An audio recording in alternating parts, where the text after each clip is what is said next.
Hey guys, it is March 2nd, 2021, and we've got ourselves a balance patch on a Tuesday as opposed to a Thursday.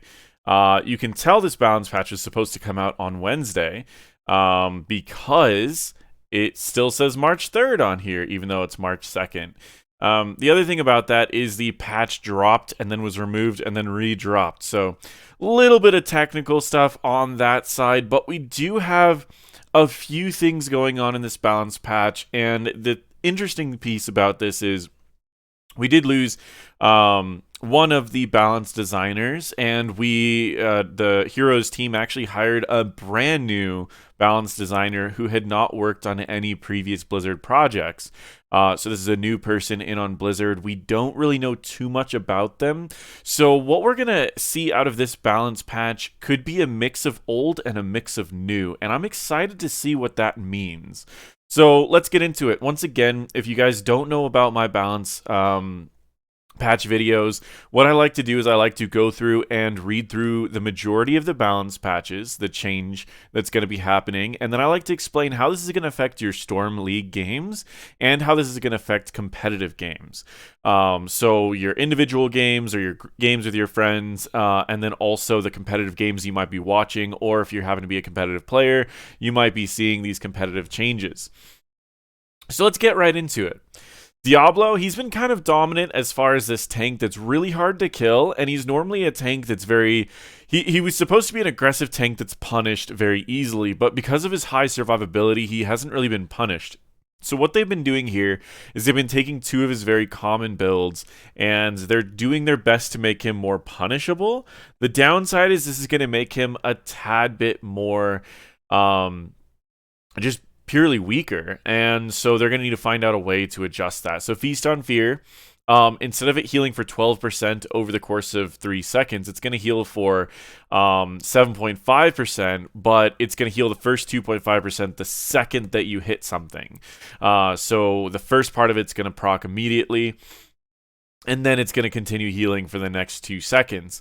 Now, the benefit of it doing it this way is that there's less overlap. So if you stun someone into a wall and then you flip, you're going to immediately get 5% of your health, where in the old version of it, you would only just reset the duration of the 12 or the 3 seconds. The downside is that you're going to have less overall healing for all of your abilities, which is going to give you a little bit more counterplay into like auto attack Diablo. Auto attack Diablo as well is getting a bit of a nerf. Initially a 2 to 1.75%. That won't be that big, but the healing at 100% or 100 of your souls is definitely being reduced by a little bit more, down to that 3.5%. I think this is about where you want it to be. It's where Diablo's not exactly unkillable, but he's definitely going to require a little bit more emphasis than your average tank to take out, especially if he's just safely auto-attacking. Sacrificial Souls. Base armor reduced from 25 to 20. Armor to 100 souls going down from 50 to 40. Armor duration reduced. So this is if you would stun someone with your Q, you would get armor. I didn't really like this talent because it was too dedicated on landing your Q. So surprisingly, we're likely going to be going back to the W build as far as level 4 goes, and potentially even the W build for a lot of areas. And they are buffing the W build as well. Hellfire at level 13 is getting the AoE fire buffed. Remember, it still gives that spell power as well. And then we're also getting Debilitating Flames. It's going to be stacking it slow faster, and it's going to be applying the damage reduction a lot faster as well. So before it needed 5 stacks, now it only needs 4 stacks, which is relatively easy to get. You throw out your W, and let's say it's someone that's close to you, they're likely already going to be hit by all 4 of them going out. If it's someone further away, you just need to hit them with 2 of the fire in a single W, and you'll be able to reduce their damage. But usually W build Diablo takes the level 7 talent that resets it, so you're going to Q, you're going to usually like either W first or Q first, and then you're going to reset it with your Q or your E to then fire off another W. So you can reduce the damage of an enemy team relatively easily if you're focused on this, and a lot easier now than it was before. This is rather big for W build. Mal'Ganis. Mal'Ganis has been kind of out of the meta a little bit, but he's also very difficult to balance. You buff him a little bit too much, and he just has too much mobility, too much constant CC, and too much self-healing. But they are going to buff his health regen, basic attack damage, and his Q damage, and his cooldown reduction. His talents are also going to see a buff. Time to feed, you heal based on every new person you've hit in between 6 seconds, or with a 6-second cooldown per hero. Now that cooldown is going to refresh itself when they're slept. So you can go in, you can Q everyone, and then you can heal yourself by hitting everyone, and then you can E, and then you can hit everyone again. And or at least everyone that you've slept. And this is going to be a lot of potential healing as long as he's not CC'd in fights. Fueled by Torment, healing's been increased. Echo of Doom, the damage has been increased. I mean, this is actually just an overall buff for Mal'Ganis. I would expect him to come back into the meta on maps like Infernal Shrines and Volskaya, similarly to what we saw before CCL. And that's what I would be expecting rather soon. Blood Restoration is being reduced, but there are other potentials on that tier as well. Frenzied Assault, attack speed duration is being increased. Blind as a Bat, cooldown is being reduced. Cooldown reduction from Final Slash is being reduced. No longer sets Fell Claws on a cooldown when it expires, so it'll just reset it if it was already on a cooldown.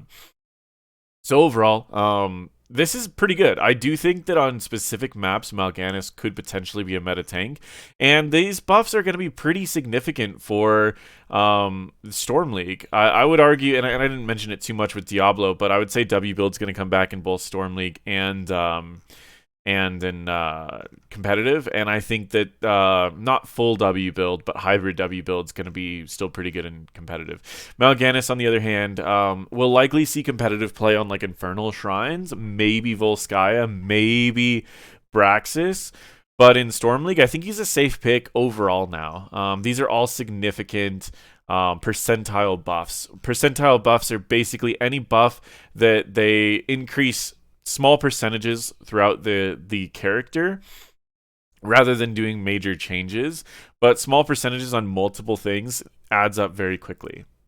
Muradin's seeing a few nerfs. Perfect Storm's getting nerfed. Dwarf Block is getting a light buff. Thunderburn is getting a little bit of a buff. So what Thunderburn was the repeat. You hit someone with your W, and the next one would repeat. It's just going to do a little bit more damage. Avatar is getting a light nerf. Bronzebeard's getting a light nerf. So the way that Bronzebeard's rage is going to work now, it's about half as powerful as it was before, but if you are to hit the target that is slowed, it's going to go back up to its original state. So you definitely need to be hitting targets that are slowed to get the value out of Bronzebeard's Rage.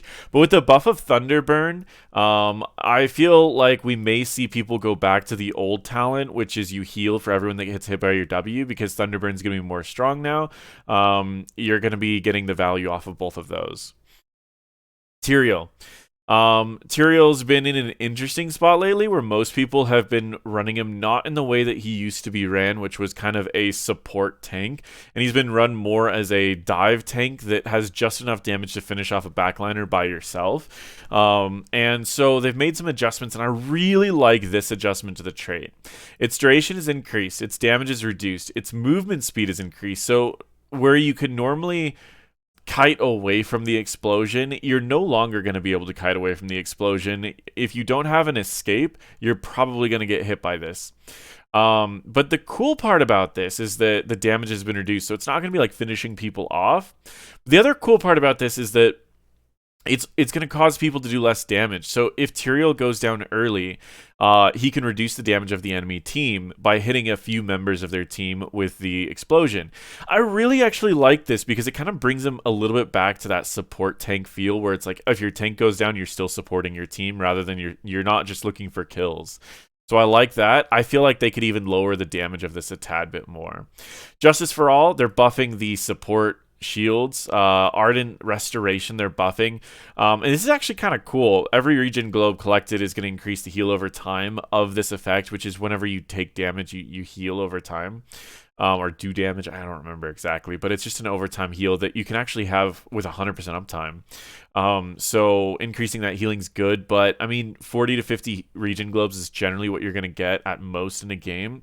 So 40 to 50% more healing on that isn't going to be huge. So I don't know if this is going to be a meta talent, but it could be a really beneficial talent if you are solo laning with Tyrael and you're just double soaking.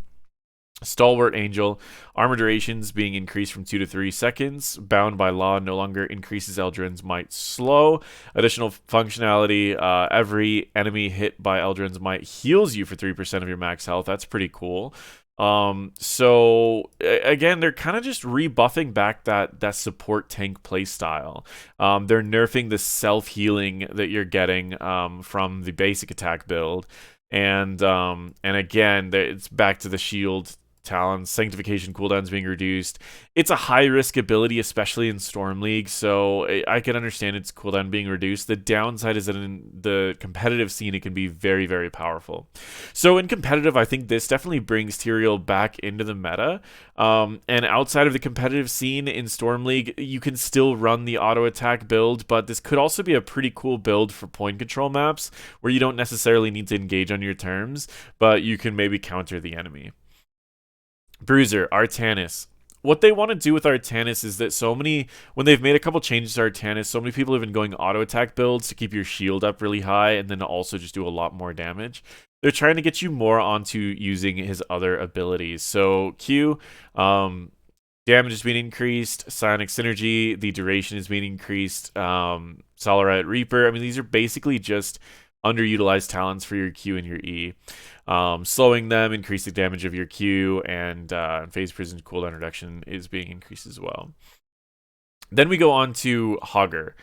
Hogger has been a dominant force in the meta for quite a while now, and he also is kind of in a unique position where he's been seen in the majority of the competitive matches, along with Sonya. If you're looking at Europe, North America, it's almost all Hogger, and so Hogger is very strong. Now, they are nerfing his Hog Wild damage. Remember, it seems low, 36 to 32, but he hits multiple people multiple times per second with his ability. So that is actually a pretty good nerf for that. And then with this being nerfed, it's also going to nerf No Control, his level 20 talent. Not by that much, but maybe this is enough to where he will die during No Control faster than he kills the entire backline of a team, which has happened way too much in the competitive scene. Level 4, Brute Force, Q and trait, damage bonus from hitting heroes with staggering blows increased from 1 to 2. They're trying to get people away from just the standard build that people have been going, which is level 4, you get increased rage on your E, you build up your rage quickly, you pop No Control, and you kill the entire enemy backline. Well, they're nerfing that, and they're also buffing the underutilized talents. Ragnaros, I actually have a Rag video that's going to be coming out soon. They're buffing Q build, and they're still giving W build a little bit better treatment. I think this is actually great. I think Q build Rag is still good, and I think now it's even better. It's just that bruisers at the moment are so strong that Rag is competing with like extremely strong people right now. So until they nerf Hogger, D.Va, Gazlo, and Sonya more, this is a pretty decent change. Q build is going to be a little bit more consistent. It's going to heal more. It's going to do a little bit more damage. Overall, it's going to be a pretty good change. Level 16 Meteor Bomb additional functionality deals 30% in additional damage in the center. This is going to be really powerful if you are good at aiming and changing the direction so that it ends right on someone. It's going to pop and do so much damage. So W build gets a small nerf. Q build gets a pretty significant nerf. And the video I'm going to be bringing out is a 4-man Ragnaros, but Q build definitely still works for a solo lane Ragnaros. Alexstrasza has been kind of absent from the meta. I still thought that the shoe is rather strong, but things tend to be happening a lot faster. And either that or things have been getting a lot tankier, running double heals, running double tank, triple bruiser, things like that. So Alexstrasza kind of lost a lot of her value because her heals are too slow for combo teams, and her dragon form's too short for those tanky teams. So they're just giving her a little bit of love. Live and Let Live, Gift of Life's cooldown reductions being increased from 100 to 125%. That's your Q build. Circle of Life, globes required to unlock the second tier have reduced from 20 to 15. That's really, really fast. So that's very, very powerful, especially if you have anything that can gain value from globes. So for example, Diablo's level 1 talent, he heals like 3 times as much off of globes. So if you can give him globes throughout fights, he's going to have way more healing. Or maybe someone who stacks infinitely off of globes like Stitches. Every time you drop down a W, a trait, a W, you've got him 2 more globes, and Stitches gains permanent health for those. There are a lot of different gimmicks that can abuse globes, and the lower this quest gets, the more likely teams are going to be abusing that. So just something to think about. Life Blossom. This is normally you heal someone, you drop down a Blossom, makes your next heal free. Just taking this talent now reduces the cost of your heal to 10% of your health. So not only do you still have that chance of getting those free heals, but you can also heal, and if you drop a flower or two, it's not that big of a deal. Draconic Discipline. Dragon Queen's duration bonus reduced from 7 to 6. I feel this is the wrong way to make this talent tier competitive, because just nerfing the talent that's good on this tier feels a little bad. The reason why people don't pick the other 2 talents is because if you're in Q build, armor is going to be best on the front line, but that means that you're dropping flowers that you can't pick up, so you're going to lose all the benefits of that build by healing the front line with your Q, which is why people who go Q build usually don't heal their front line with Q. And so the armor value is kind of wasted. And then the same thing with the W talent. It only shields based on what's healed, but shields are usually more valuable before a fight. So if they would just change the talents that it's competing with rather than nerfing the talent, it would be a more competitive tier. So I kind of disagree with this particular change, but I do agree with the rest of them. I think these are a step in the right direction for Alexstrasza. As far as the competitive scene, I think W build's back on the menu a little bit. I think that people can definitely run W build in competitive and find value from it, especially with the meta being so tank heavy right now. It could be really valuable to drop down W's that are going to give globes to everyone. High health heroes, globes heal them % of their health, plus the W heals them % of their health. So I just overall think that it's going to be really strong in the competitive meta. As far as Storm League, I think Q build is always pretty decent, but never amazing. There's also that hybrid build that utilizes Life Blossom and Circle of Life. I think that one's going to be better than it's been before. I would say Alexstrasza on the right maps is going to be very strong. Lily. A little bit of a light rework almost. Blinding Wind is now going to slow enemies hit by 15% baseline, so you don't need to take the talent anymore. Serpent Sidekick, it's moved from level 4 down to level 1, and it's completely different now. Cloud Serpent no longer costs mana, and while Fast Feed is active, its cooldown refreshes 75% faster. So as long as you can keep your trait going, you're going to be able to keep that going. Eager Adventure, duration and mana regen bonuses have been increased. Again, the reason I don't like this talent is because the duration shouldn't matter. If you're decent with Lily, you can always find ways to take small bits of damage, so the duration doesn't matter. And mana regen, there are better talents for mana costs at level 1. So that's why I don't like this talent, is because in the best case scenario, this talent is useless. And in the worst case scenario, this talent is just not that great.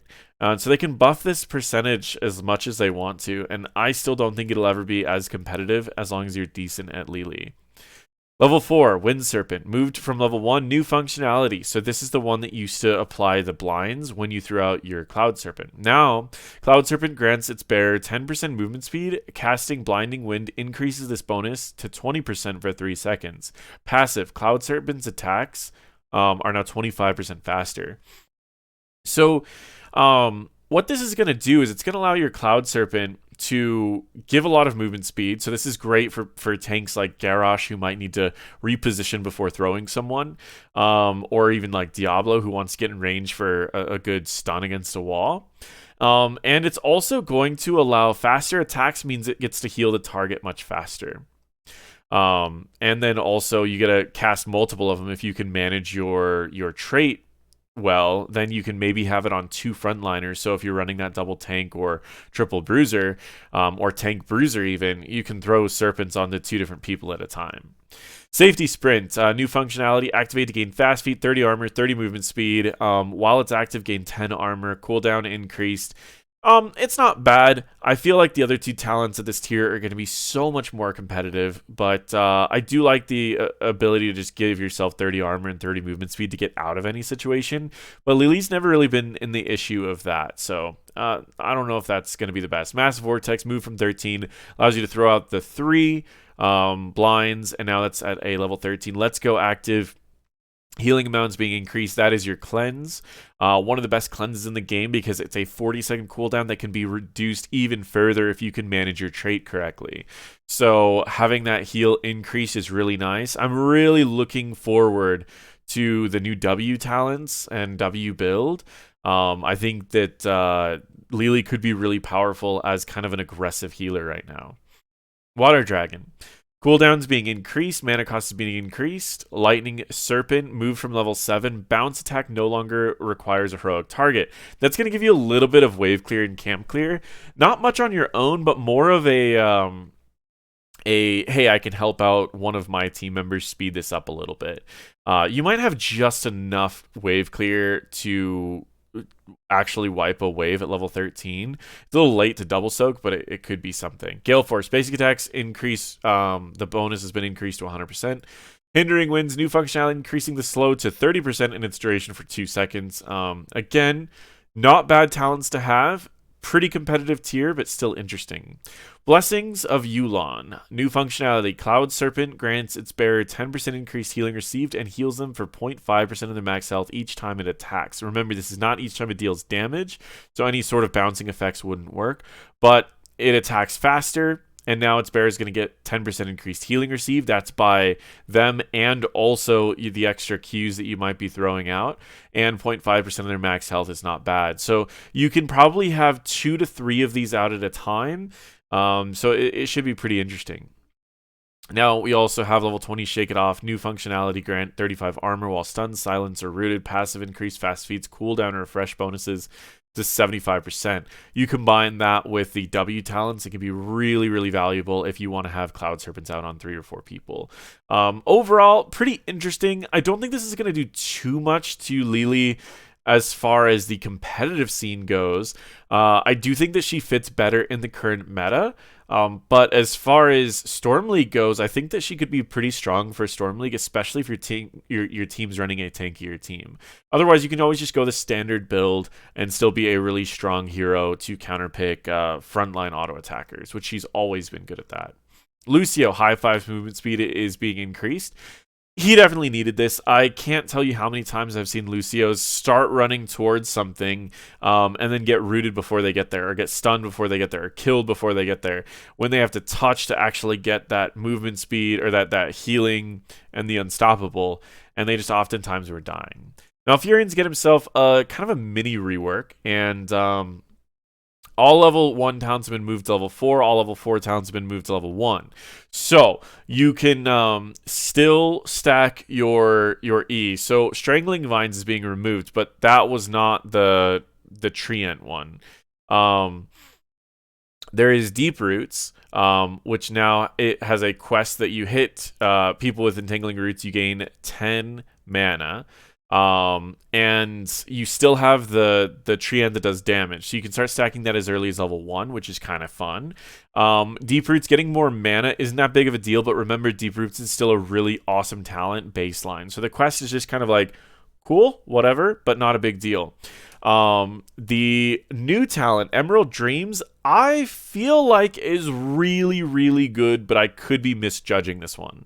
Entangling Roots sleeps enemies for 2 seconds after its root expires. I feel like this is really good, because what could happen is you root someone and the root expires and they sleep. So you can catch someone out of position. The root's going to last a second. Then they're going to be slept for 2 seconds. That's 3 seconds, giving your team time to get close to that target. Not to mention, a lot of sleeps have a mini window where you can't wake up, which means that it can act as a little bit of a stun as well. You root someone, your team's throwing all their abilities, and let's say that's 0.25 seconds. That's a 0.25 second potential stun that can interrupt an ability. So I would say it heavily depends on what you're going against and what you have on your team, but I really think this is powerful, and I think it's way more powerful than a level 1 talent should be. All right, level 4. All level 4 talents have been moved to level 1. All level 1s should now be at level 4. Shando's Clarity, additional functionality, grants an additional charge of Innervate. That is really good. That is actually worth finally being competitive to the other two talents, rather than just the W deals more damage with your auto attack and the Q applies Q to yourself. I think that the Q build is still definitely going to be a viable build, but I think that the trait build with that and then the level 13 trait is actually going to be pretty competitive, especially if you have a mage that you want to keep with really low cooldowns or someone on your team that has mana problems. Yeah, I think this is really interesting. I really like what they're doing with Malfurion. And hindering Moonfire, the slow duration speed increase, it just wasn't really a competitive talent compared to the other two, and even more so now with the changes that were just made. Whitemane. Her auto attack build is being buffed. Now, the interesting thing about this is this build was actually too strong when it was first, when she got a rework. Auto attack Whitemane was so strong that she had to be nerfed. Well, she got nerfed, and then, excuse me, guys, I've got some allergies. I'm babysitting a dog. Well, she got nerfed, and now she's gotten buffed back. So, I think in Storm League, this is going to be extremely competitive. I think in competitive gameplay, this is not going to be a meta build at all. But in Storm League, this build is going to be very, very strong. It's kind of a tedious build to play. You're auto-attacking the enemies, you're throwing your Qs out, and your auto-attacks are going to heal more based on the amount of Qs you have out or traits you have out. And then when you get to level 13, every time you basic attack, you're going to increase the duration of your zeal by 0.75 seconds. Well, you attack more than once per second, so if you can constantly be attacking people in a fight, you can keep that heal going the entire time. So the way that I played this build, and I might make another video on this build, but the way that I played this build was I ran Scarlet Aegis, and at the start of a fight, right as the enemies are engaging, I would give everyone on my team armor, healing, and trait. Then we'd have 5 traits out, and I would basically just sit there and basic attack the tank the entire fight. It would keep the zeal going the entire time. I would have really high damage because I would have 5 stacks of my trait all around our team. So I'd be doing 100% more damage on all of my basic attacks. And overall, it was just a really powerful build. It got nerfed a little bit to the point where I was like, all right, it's better to just go a different build. But now that it's buffed back, I could definitely see people run this build and it'd be very strong in Storm League. Illidan. Level 4 talents are flipped with level 7 talents. Won't make a huge difference, but it will adjust his power spikes. So it'll have a little bit of an earlier power spike. And they also reduce the quest completion on Unbound because it's going to take you longer to get that. So that talent. So then they needed to make the quest easier to get. Range Assassin. Chromie is getting gutted a little bit. Time traps are have a health reduction, make it a little bit easier for people to clear them. Once again, the first time additional functionality on the Q quest. Quest reward increases Echo's mimic damage. This is kind of necessary because this talent was just outclassed by Time Walkers. Time Walkers, the reveal is being increased, but the spell power is being nerfed, which is going to make this more competitive with the other talents. 15% flat spell power on all of your abilities was just too strong. I say all of your abilities, but it's basically just your Q and your E, or your Q and your W.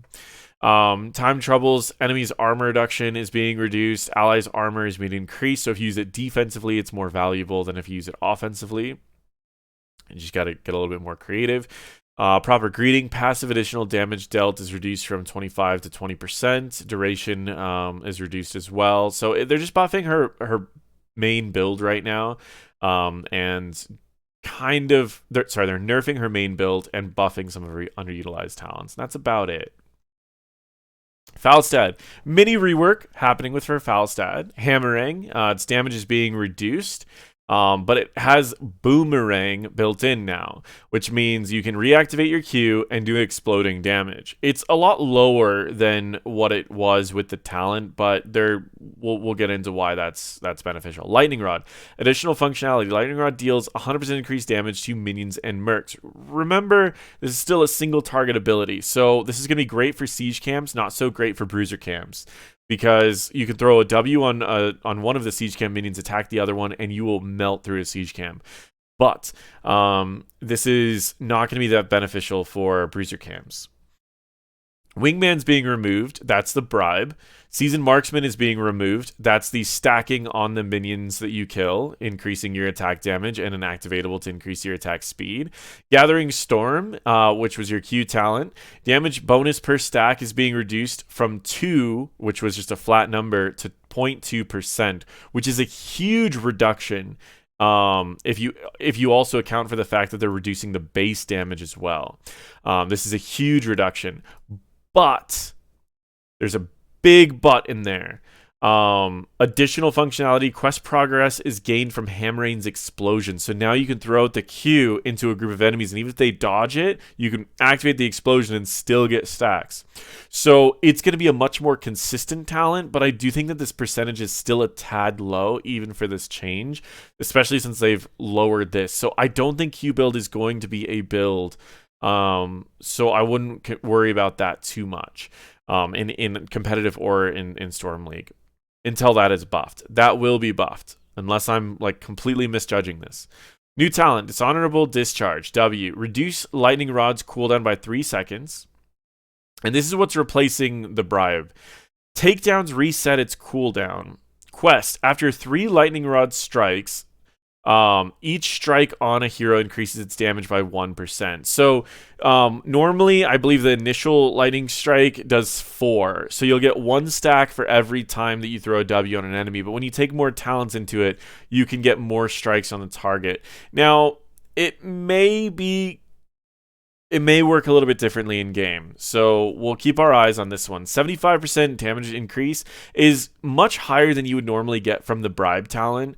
So while you lose bribe, you are gaining earlier siege camp clearing capabilities and faster siege camp clearing capabilities.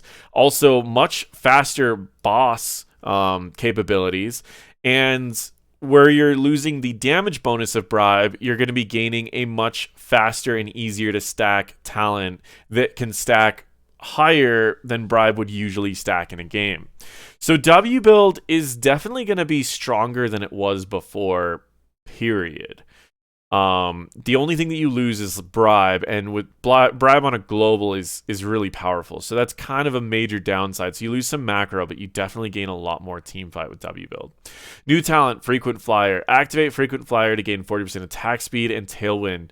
So that's your trait. Quest, minions grant you basic attack damage, heroes grant you more basic attack damage. That's your activatable, and that's your stacking.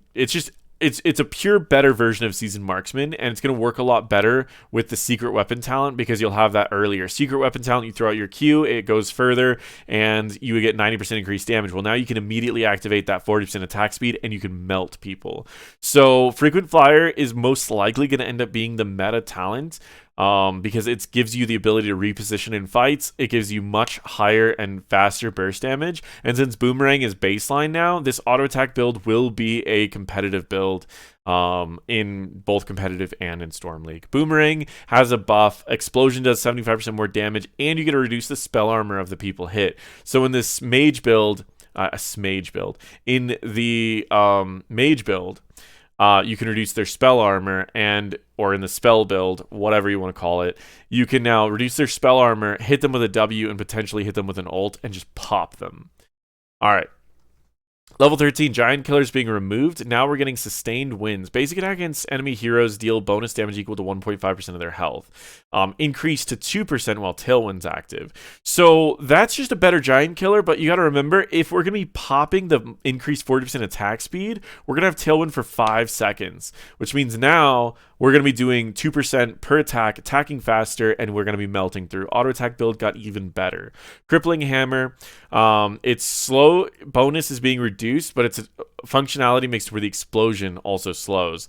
So instead of it being a 60% slow, it's now going to be a 50% slow, but the whole explosion is going to slow, and that's going to be really nice for that particular build. Overall, this is a really cool change. I think Q build's going to need a little bit of buffs for that to be competitive. I think W build's going to be really strong for Storm League, and I think that in actual competitive play, I think auto attack build is going to be very, very strong. All right, Phoenix. Inhibiting energy, new functionality every 10 seconds. Your basic attacks with phase bomb slows. 60% decays quickly. It's okay, not great, not competitive in my opinion. The movement speed for you is much better. Dampening field, spell armor is being increased from 25 to 30. Just buffing underutilized talents. Photonic weaponry, damage bonuses increased from 15 to 20%. And arsenal overcharge, additional functionality, basic attacks with the phase bomb. Active, reduce the ability cooldowns. And then we also have new talent at level 20, which is a Planet Cracker talent. We didn't have anything to buff Planet Cracker before. And now, when you cast Planet Cracker, it's with increases over 1.5 seconds to be double the size. And its passive reduces the cooldown of it by 40 seconds. So if you are running with like a Zarya, your Planet Cracker will now be the same cooldown as Zarya's Graviton. So that's pretty cool. Mephisto, they're making him snappier, and these are some pretty big buffs. So Q is going to be firing off faster. Its speed is going to be increased. He's going to be a lot snappier for sure. Unyielding power, dusted functionality, second tier quest reward now grants additional charge of the skull missile, which is great. So you can speed that quest up along. Ghastly armor. Armor is being increased. It's just competing with electricity or Skelectricity. I don't remember what it was called, but the one that made you move faster. Abhorrent skull, adjusted functionality. Skull missiles deal 40% more damage to heroes under 50% health. That's actually pretty cool. So Q build is a little bit back on the menu. I already thought Q build was really good, just in the meta it wasn't being used as often, because currently the meta is much stronger frontline, so W build is just purely great. Q build was a lot better for blowing up the backline because you could kind of get close to the backline, throw out your Q, and then combo, and the whole backline would explode.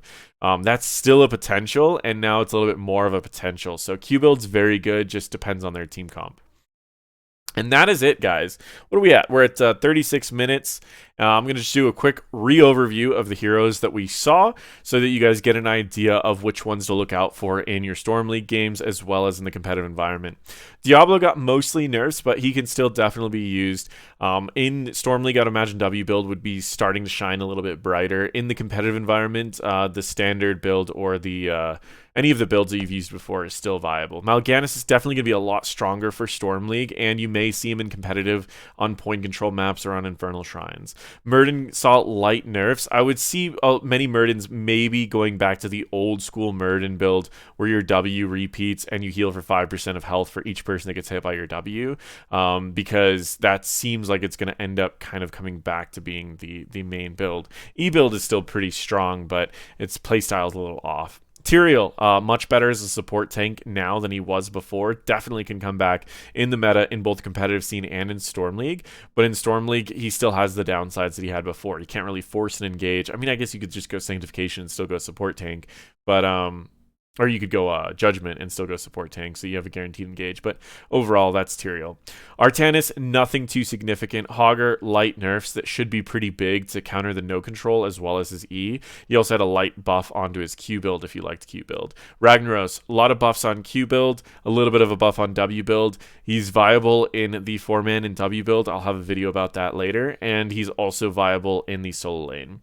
Alexstrasza, a lot of help for her. I would expect W build to see some play in the competitive environment. And in standard games, you could still go Q or W or the hybrid build for sure.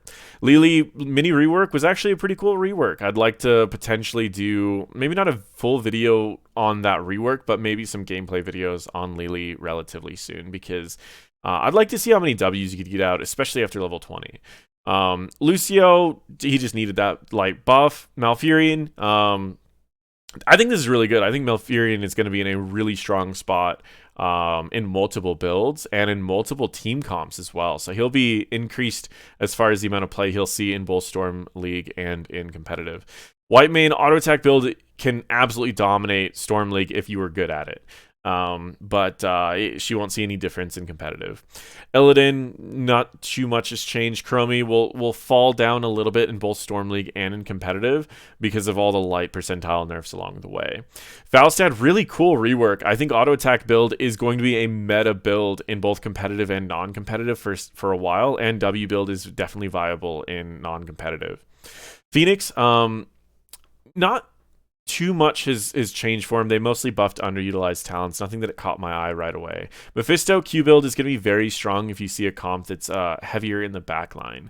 But he's always been pretty strong right now. So overall, that gives you guys an idea of the March 2nd or 3rd, depending on what part of it you're looking at, balance patch notes. And that also gives you guys an idea of what I see as far as where all of these changes will lie. Thank you guys so much for watching, and feel free to check out my other videos. I will be having a video coming out relatively soon for Ragnaros. So if you want to see some high-level gameplay, I'm talked to one of the guys who played Ragnaros, one of my friends actually, in the competitive scene in Europe, and he plays a pretty mean Ragnaros. So I'm going to break down how he did what he did, and when you guys could run Ragnaros in the 4-man, things like that.